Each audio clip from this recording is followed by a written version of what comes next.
who this is? Oh, this is Mark motherfucking Silvestri. I always like that drop. It's just a good drop to start the show on. You know? Legend. Yeah. Mm-hmm. Quick question. Could you guys hear my heater in the background? Is it making any kind of noise?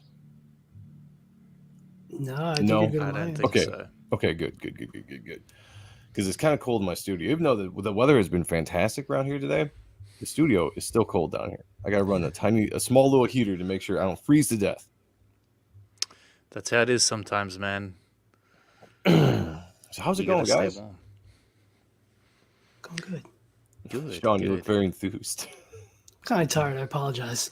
Oh man, wake up, dude! Wake up, because we were looking at some awesome art today. I got my coffee, so we should be good to go. Coffee? I got my coffee too. Oh man, I'm jealous. Cheers to that. I'm jealous. I wish I had some coffee. Yeah. Where's your coffee, Joe? I'd have to brew it if we're gonna have it ready. Yeah. I'm trying to cut back on the coffee a little bit at night, and save a little bit of money, all that kind of good stuff. So, yeah. Right now it's just water. Expensive coffy. Boring water. Yeah, it is. It's crazy, especially with inflation and everything. Yeah, I gotta save it for just the mornings. So, well, welcome everybody to another Appreciating Comic Book Art live stream. So tonight we're going to be looking at Greg Capullo's The Creech, volumes 1 and 2. And the reason why we're doing this is because he has recently announced over this, I think the tail end of last year, I think it was, but into this year, that he's going to be doing The Creech volume 3 this year. It's going to be coming out, I think, through Image Comics. So It's something I think all the fans of Greg Capullo have been wanting for a long, long time, for him to go back to his creator-owned IP and bring this character back is great design. It was a fun story from what I can remember, because I remember mainly the art over the story, but I remember it being just really, really fun. So it's I want to dive in and refresh people's memories. If you didn't read The Creech in the 90s, then you missed out on something. But we're going to take care of that tonight. So don't worry. We're going to look at all 6 issues of volumes 1 and volume 2. And we're going to see some awesome art. And we got a very special guest, Clayton, in the house, because we are all big Greg Capullo fan. So Clayton, thank you for joining us, man. It's an honor to be here. Thanks for the invite. And yeah, Greg Capullo was an amazing artist, one of my first inspirations. So it'll be great to take a look back at The Creech, because man, that front cover when I first saw it of The Creech 1, I was like, I've never seen inking look furry before, but I like it. Like, do you know what I mean? Yeah. And when we'll look at it too, just the design of the Creech covers is pretty cool and was unique to the time, because it had a lot of it was framed. At least the first 3 where they were framing to the covers, where you didn't see that with a lot of the issues. Also, anybody that's here during the night or arrives throughout the night, I said this before, so a thank you to everybody that helped me get this channel to 1,000 subscribers and beyond. I'm going to be doing a giveaway of original art giveaway tonight. And all you have to do to participate is be in the chat. You don't even have to watch the entire show if you don't want to. Just be in the chat, comment so I can see your name there. We're going to write it down, and at the end of the night, we are going to take all the names, do a random drawing, and then somebody's going to win this. Free shipping. I will ship it out to you. This is my character, Reaper Destroyer, a head sketch. Just got that done a little bit ago for everybody. But that's what you can win tonight after we're done looking at some amazing Greg Capullo art. Creature's cool. Hail everyone in the chat. Hey, what's going on, Shelby? Shelby. Speaking of the chat, the first person that was here tonight was Mark. Never read The Creech back in the day, but excited to now that I see how excited Capullo is about bringing it back. Yeah, I'm really interested to see how he's gonna bring it back. How much his style has changed since he did The Creech, and that's something we're gonna kind of talk about throughout the night too, because he's definitely done a style change throughout the time he's been at DC. But I did see him put something on, I don't know, Instagram or maybe it was Twitter a little while ago, that said he's going to try as much as possible to capture the spirit that he had when doing the original Creech. So awesome. I'm hoping to see a little bit of a return to that more horror, dark, gritty style that he had when he was doing Spawn in the Creech. What's going on, Noah? Good to see you. Noah. Comic Book Bob. Creech. Can't wait for his relaunch. Yes. And Carl in the house. This series was great. I remember buying it when it first came out, based solely on the cover. Yeah, that was cool, right? Back in the day when you would just buy these books because the covers looked awesome. You had art that stood the test of time back then that would really, really grab you when you went to the comic book store, unlike you do today. Let me say that. What's going on, Neff? You got Peter Palamati in the house. What's going on, brother? Nice. Neff is always here for the art. Yeah. Fun fact. I ghost inked a ghost inker over Peter for Jim California's Armorines in 99 or 2000. So that's my technicality of being in the business for 22 or 23 years. So ghost inking the ghost inker. Yeah, I just spotted blacks, but I'll take the win for it. But see, now you could be on CG Kings. Yeah, technically you're in the industry. Wow. And I'm old, so I guess so. Start the petition. Start the petition now. Let's do it. Yeah. Nicholas Gear in the house. What's going on, brother? Good to see you. Thank you for joining us. Paul. Hail, Paul. My man. Thank you for being here. We got Jake. Creech is awesome. I never read the second series, though. Yeah, which is, I think a lot of people haven't read the second series, which we're going to get into. And I haven't read that in a long time. So it's going to be like looking at it for the first time tonight.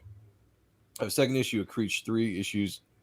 I have the second Creech 3 issue series coming in the mail this week. Oh, sweet. Very good.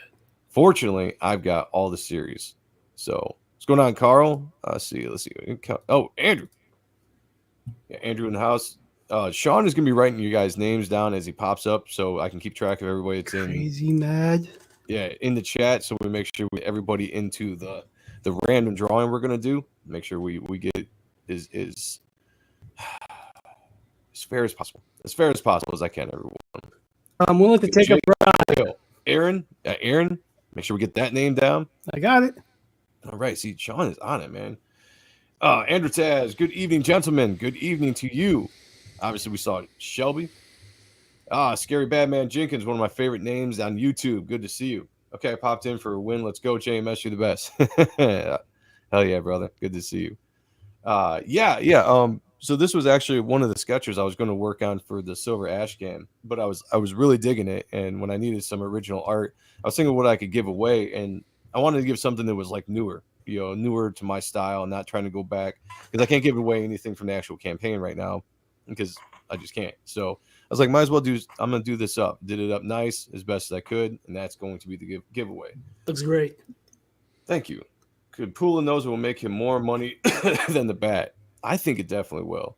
I don't think he's crowdfunding, but I think he's going straight through Image. But I still think he'll make him more money than working on the DC book.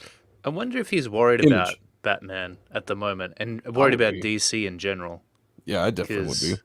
I heard they moved offices recently, and they didn't do much of an upgrade. Yeah, it's kind of like a silo, like an open silo, where it's just like open desks. It's like working at Facebook, but not as hippie, I guess. So yeah, it's not the beautiful place it was before. I mean, but dude, DC is in trouble. Like it's just a matter of time. I think it's just a slow death right now. It is a very slow death, but I really think that it's going to be over sooner than later, and somebody's going to buy DC Comics and it's going to be completely overhauled. I truly believe that. I don't know why Disney just doesn't buy DC as well. Like, I wouldn't be surprised if they do, man. They're buying everybody else. Well, I mean, crazy mad. What's going on? You got second series is better than the first. Oh, nice. That's the first I've heard of that. That's very cool, though. We're definitely gonna dive into that. We got Phil in the house. What's up? What's up? Hey, Phil. Jay Krager's Hammers Comic. Hail chat and hail the host. Well, hail Jay Krager. Good to see you. I doubt Greg cares about DC anymore. He's what, probably almost 60. Well, yeah, that's a good point. He's getting up there. 60 and looking good. Yeah. I mean, yeah, it looks better than I do. He's jacked up, working out. I'm just sitting here getting fat. That's all. Open desk plans are normally for engineering teams. It's weird they're doing this. Yeah. But who knows what exactly they're doing and why they're doing it. Let's see. Let's get this set up. We'll get rolling here in a second. You do a sketch of the Creech and give that away. I could. I'd have to do a brand new sketch. So, but what I'm going to give away, in case you guys missed it and you weren't here at the beginning of the show. Oh, shit, I'm in the wrong camera. This is what I'm giving away. Maybe I'll just do that. There we go. That works better. Come on. Use your brain, Joe. Giving that away tonight. Nice. To anybody that's in the chat. All you got to do is be in here and comment, and you're entered into the drawing. That's all you have to do. Preferably, if you stick around, that'd be great. Be part of the chat. Let's talk about this awesome art. And yeah, we're gonna get rolling here.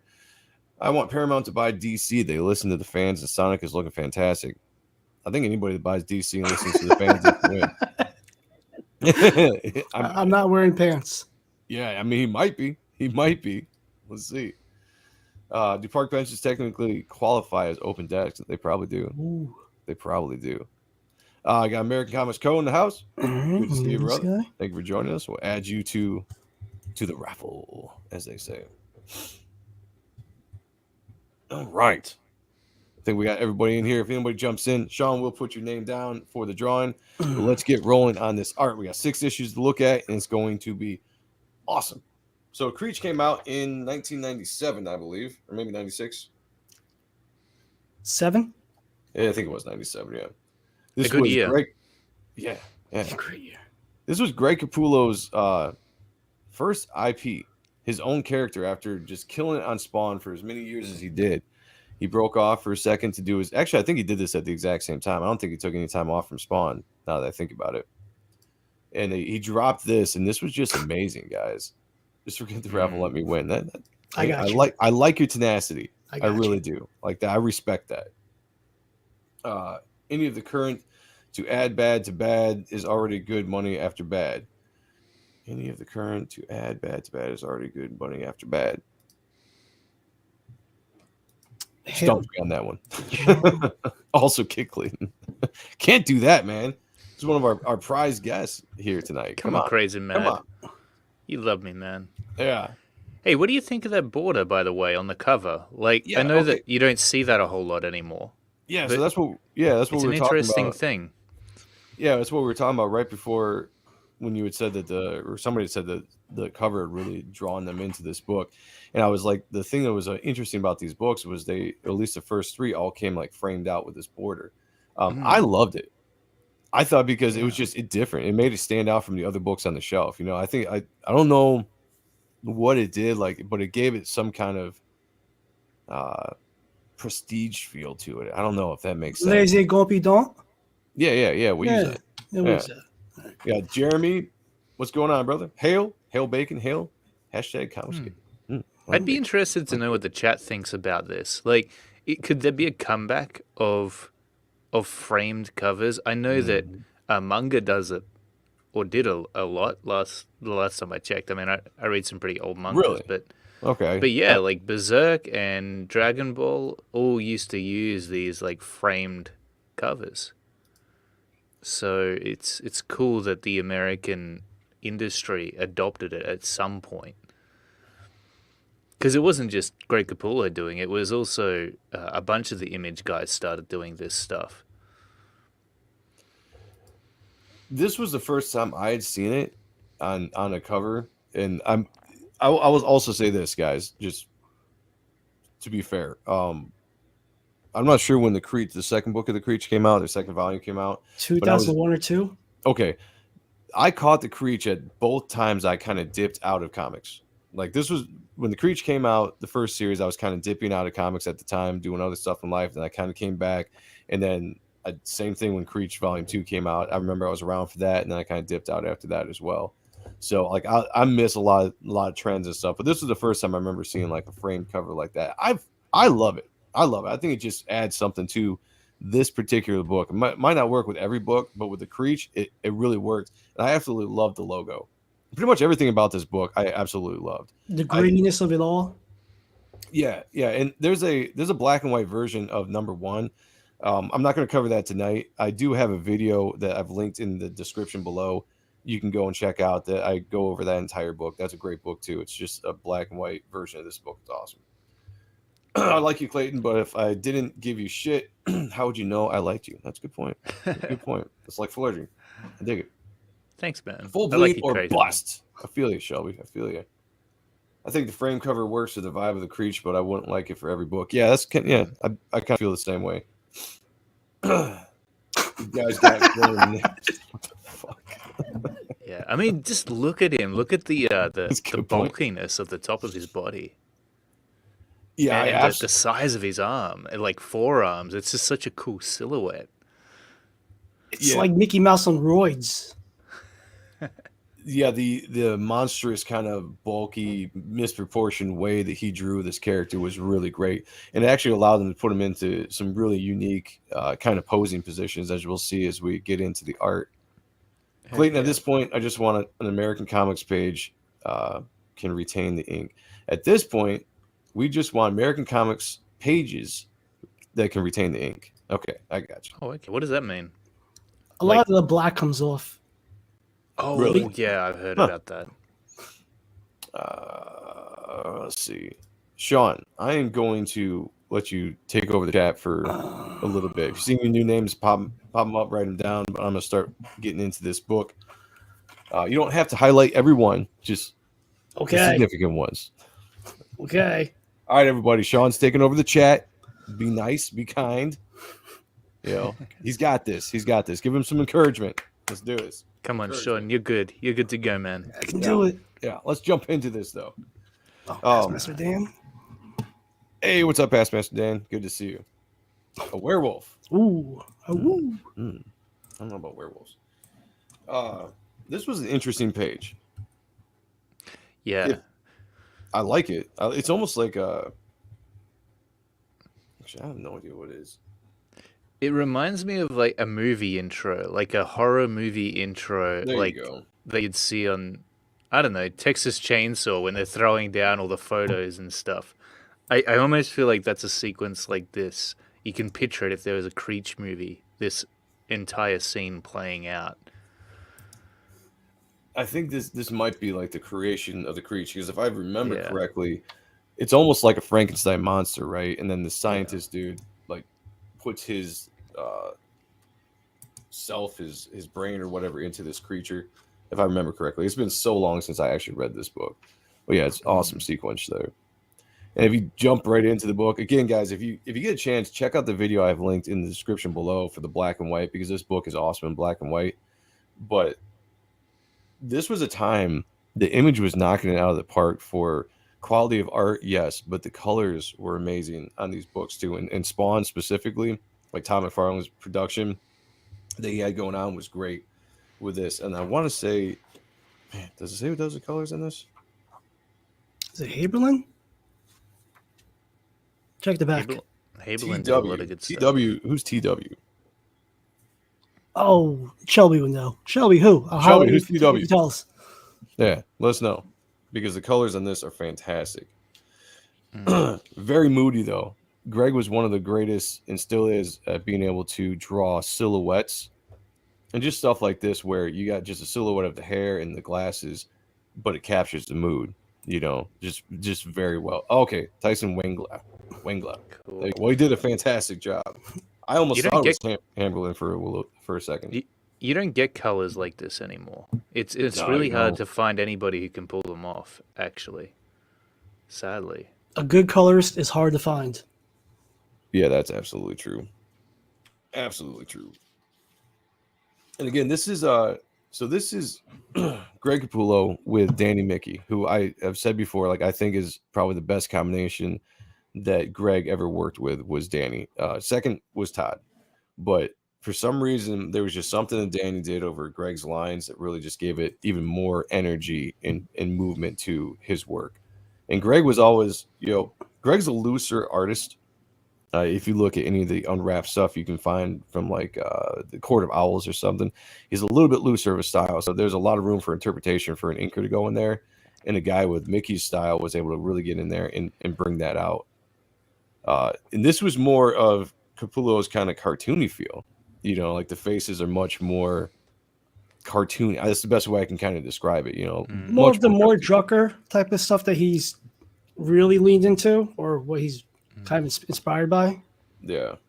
But it's weird. The one thing with Greg Capullo's art is that you almost overlook the cartoony aspect of it at first, because it's so detailed that it increases it incorporates this level of realism into it. Yeah. That just, I don't know, gives everything form and texture and so much depth.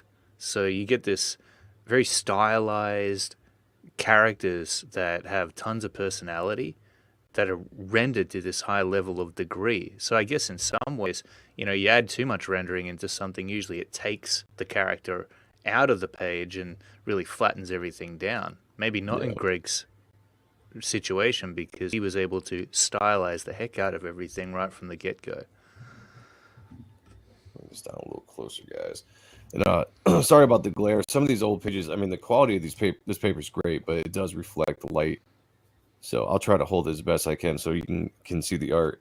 One of the things I love about this book, and if you know me, you know I love this aspect. It's the same thing with like the Max or Pit or anything. I love heavy dark black borders. Especially when you're framing a scene, if it's a night scene or if it's supposed to be like a scary or kind of intimidating scene, it's great to have these black borders. I think it just makes the books just look very beautiful. It allows the colors to really pop out. I like the white borders too, but in a book like this with the heavy blacks, very stylized. I love it. Love it. Looks great. And I love it has this theme of this running lightning bolt through the pages. Kind of bookends the scene there. Yeah. And the frames are kind of like wacky. Like you've got some pages where the borders are all black and whatnot. Sometimes it's black and it's got a hue running around it in some areas. You got panels on top of panels in some situations. It's pretty crazy. Yeah, this was a fun era of panel layouts. Greg has always been very innovative at the way he puts his panels together. And I've always really liked how he does floating panels. He just he does it in a way it's appealing to the eye. It might not necessarily, to me, technically to me it really doesn't make sense, right? But when the word bubbles are in there and everything it still flows good. It flows smoothly. It looks cool, and you see like the cool. beat, yeah, like Joe's like dun dun, like a heart murmur. Yeah, and you get the blood in the back of the building. And that's one thing that's hard to do, is like figuring out how to place the panels so that there's just the right amount of negative space between them and at the edges of the page. It's hard to follow a strict formula with this stuff. It becomes part of the art form, laying out those panels. Yeah, like for somebody yourself, Clayton, who's very detailed and your rendering is beautiful. Do you work around with the lettering or the placement of the balloons before you go in deep, where you're like, Mark, lose that? Okay. Yeah, I do. I always lay out the bubbles in the sketching layout stage first. But I think it's difficult because one thing I've run into before is that if I'm laying out panels, I've realized I've got to leave more negative space sometimes between them. Otherwise, it just looks like one big flat image because there's not enough space between the panels. But Greg Capullo does a great job of doing that. Like, I'm witnessing it right here as we go through the book. And it's quite a good observation to have. He's one of the better storytellers, I think. Shelby says the lettering in the first run of 3 books were very legible. Yeah, I'll have to see what the contrast is with the second 3, Shelby, because honestly, it's been a long time since I read the second 3. But you're right; it's everything about those first 3 reads are really, really good, and that's just an awesome. That's an awesome pinup right there. All the tech. Yeah, a lot of good detail there. And clear out of here. I can. Like, when was the last time you saw a comic book like this on the shelf? I mean, it's been a while. That's amazing. Sure. Yeah, and I remember comics from back then. It would just make you so excited to see something like this. Like, if your buddy brought it to school and was showing you, you'd be just blown away. You'd get that from, where can I get one? Made you excited. Yeah. Sorry, Joe. I was just gonna say, like, I think we were spoiled a little bit in the 90s, of the amount of spectacular artists and characters that were out there at the time, and there was a lot of competition because you had, Image was still the 3rd biggest company, and that was competing with DC, and then DC was competing with Marvel. Everybody was competing with each other, and people were doing stuff to top each other. So there was no holding back. Like, yeah, books would be late or whatever, but the quality of books you're talking about is,